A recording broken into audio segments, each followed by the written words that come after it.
todos? Espero que sim.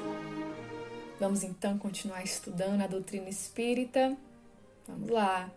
Hoje vai ser a nossa 12ª aula deste livro e estudaremos a primeira parte do capítulo 12. Quem já leu, viu que ele é um capítulo um pouco mais extenso do que os outros. Então eu resolvi dividi-lo em 2 partes.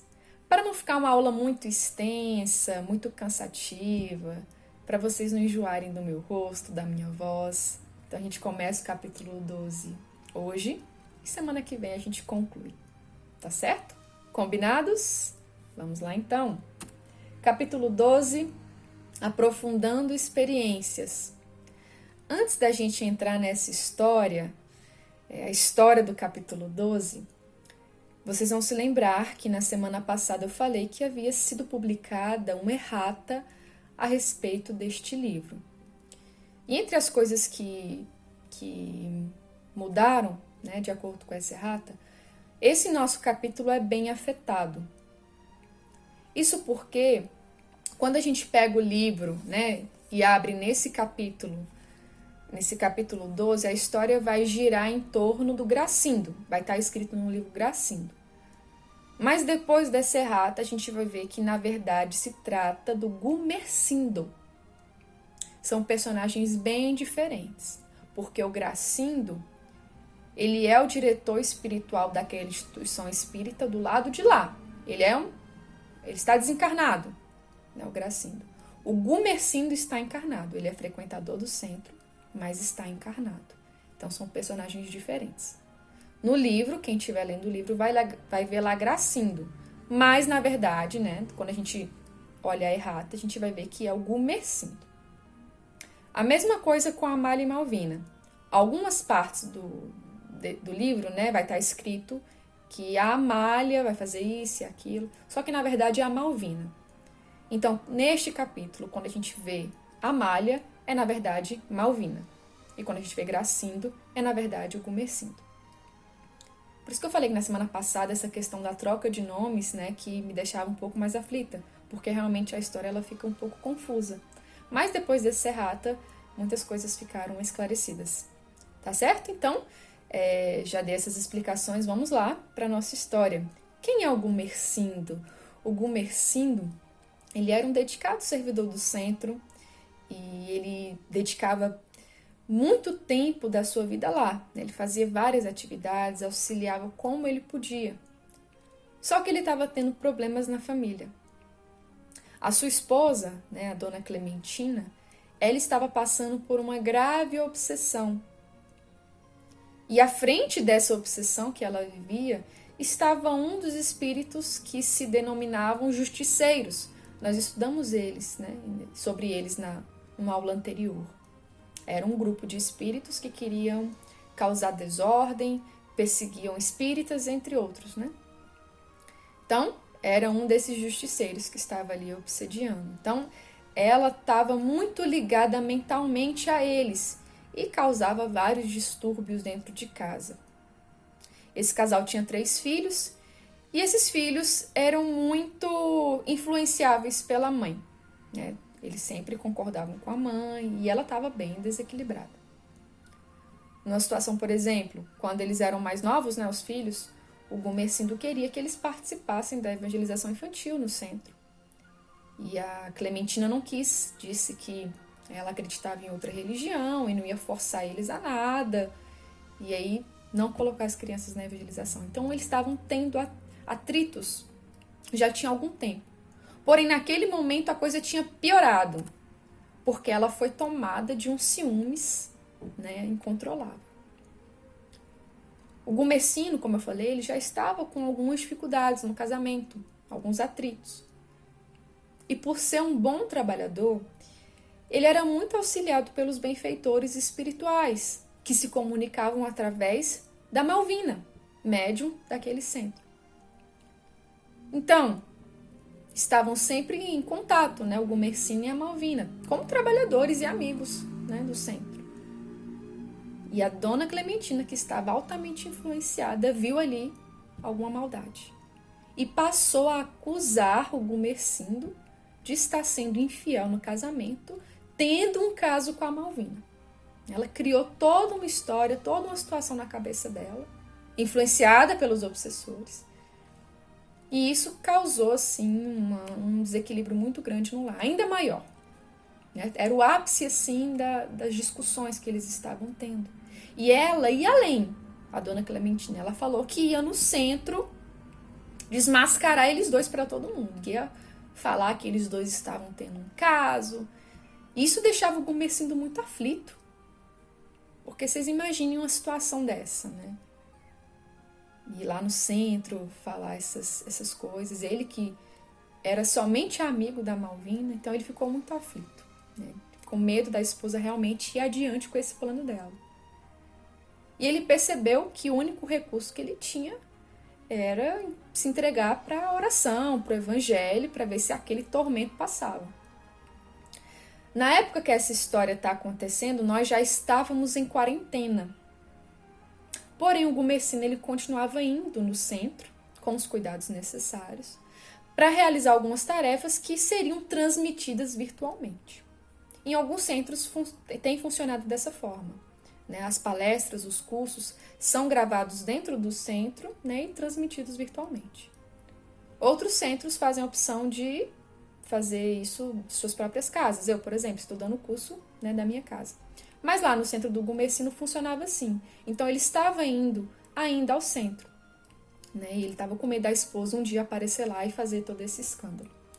Então, em uma noite em especial, que ele teve uma discussão bem acalorada com ela, ele foi orar, foi fazer o evangelho e pediu assistência da espiritualidade, que logo chega.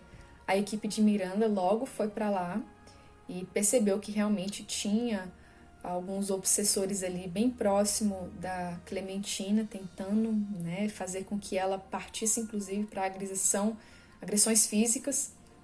E aí eles conseguem, através do passe, desligar esses obsessores que saem de lá, né, chateados. Então, logo a psicosfera do ambiente muda e, engraçado, naquele momento, logo depois, né, dessa assistência da espiritualidade, o Gumersindo ele recebe uma ligação de um amigo do centro, um trabalhador do centro também, que estava passando pelo mesmo problema. Ligou e falou: olha, Gumersindo, estou passando por uma situação difícil aqui em casa. Minha esposa acha que eu estou traindo ela, tá ameaçando se matar. Você sabe que eu jamais faria algo assim com ela. Eu não sei o que fazer. Olha que coisa. Já aconteceu com vocês isso? De vocês estarem passando por um problema e alguém vir pedir um conselho justamente para aquilo que a gente está vivendo? Já aconteceu com vocês? Já aconteceu comigo. Né?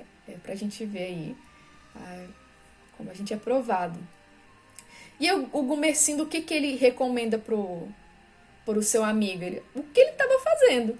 Olha, não tem outro recurso além da oração, do evangelho, do diálogo.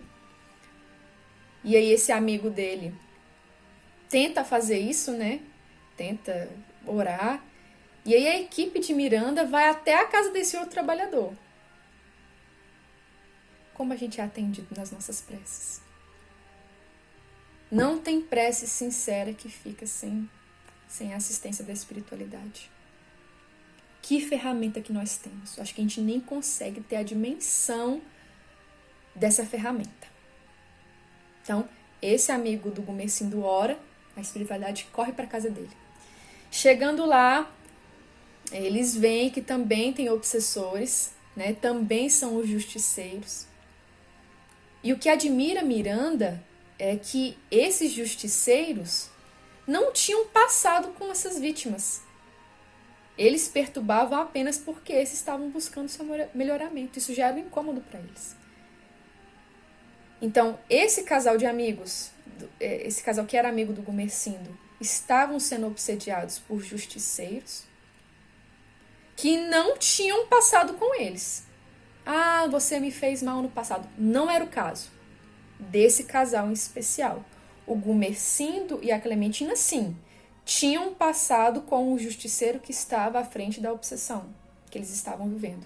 Mas esse outro casal não tinham passado com eles. Queriam apenas causar desordem mesmo. Perturbar o juízo e eles estavam fazendo isso. Olha só que situação a gente vive. Nós temos os nossos obsessores do passado, né? Que todos temos. Nós temos obsessores que podem se afinizar conosco por algum vício que temos, alguma coisa assim, nessa vida. E temos esses outros que querem causar desordem. Então a coisa tá feia. O orar e vigiar tem que estar assim sempre. São os recursos que a gente tem para se proteger. A oração, né, a vigilância, principalmente dos nossos pensamentos. Porque senão a gente cai mesmo. Então, gente, a situação da casa era crítica. E a espiritualidade, ela passou a orar, dar passes no casal. E aí os obsessores, eles foram afastados.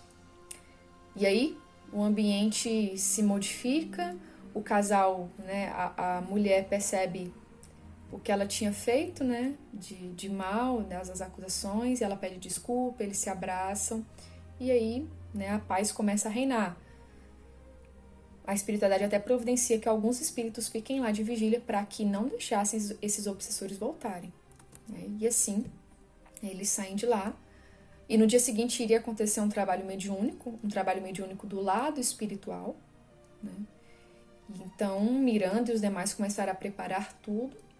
E na hora certa, né, acho que 1 da manhã, foram chegando, desligados do corpo físico, no momento do sono, o Gumersindo, sua esposa Clementina, a Malvina, que era médium, e entre outros, né? Quem iria comandar aquele trabalho era o Eurípides.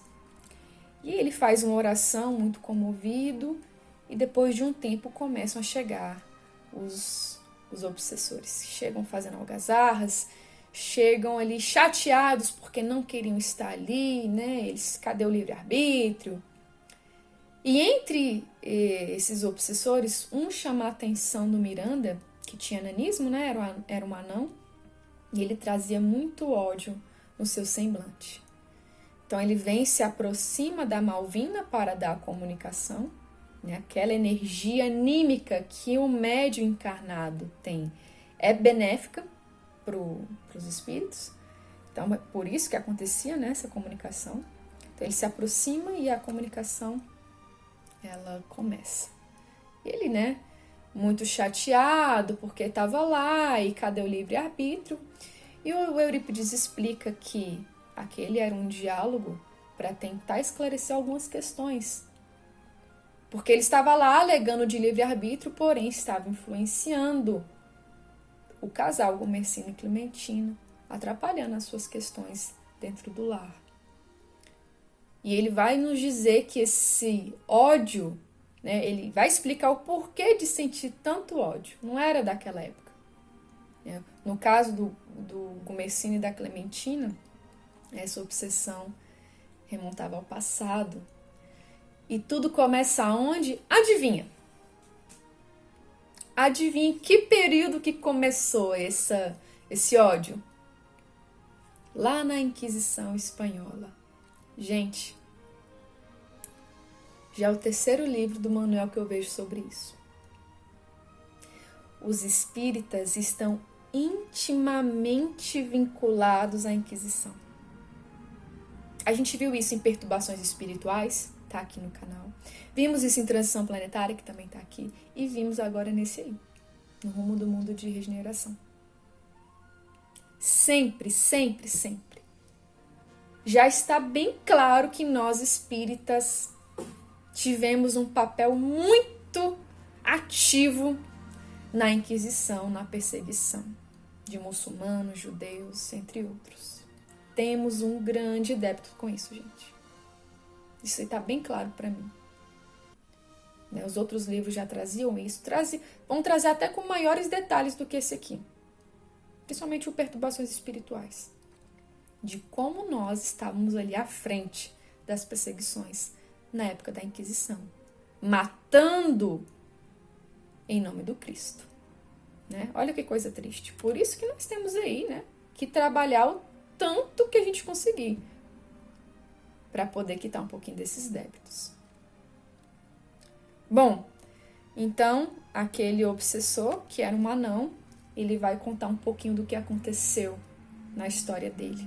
Como é que ela se vinculou aí com a história do Gumersindo e Clementina. Vamos lá entender um pouquinho. A Inquisição Espanhola foi instituída por Isabel de Castela e Fernando II de Aragão, com as suas próprias leis estabelecidas no Tribunal do Santo Ofício.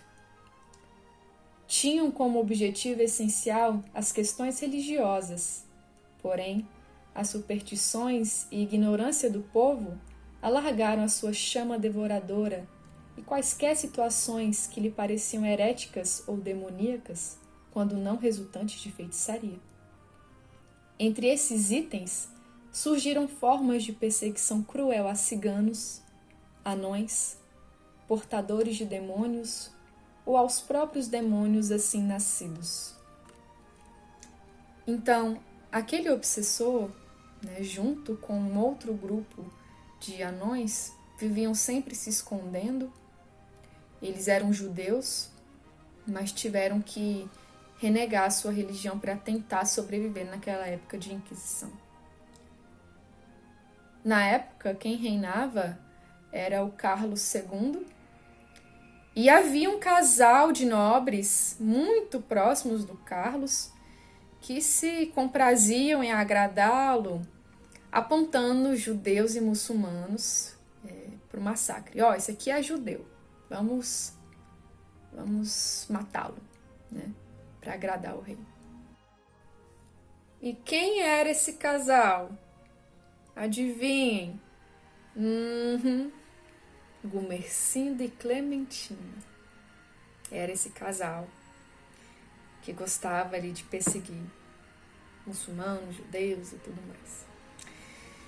E numa dessas perseguições, eles encontraram ele, esse obsessor, esse anão, e fizeram dele um escravo. Colocaram ele no castelo, numa jaula, como se ele fosse um animal de exposição para as pessoas passarem, rirem. Ele ficava acorrentado o tempo todo. Colocavam ele para brigar com outros indivíduos fortes, saudáveis, e ele era surrado o tempo todo. Olha só. Depois de anos de sofrimento, anos de abuso, esse casal resolveu submetê-la ao Tribunal de Santo Ofício. Dificilmente uma pessoa sobrevivia depois de ser julgada no tribunal. Não tinha advogado de defesa, não tinha nada disso. E aí decidiram que ele era herege e queimaram ele vivo. E ele narrando, ele fala que por muito tempo sentiu o corpo dele queimar. Vocês imaginem, gente, que sofrimento.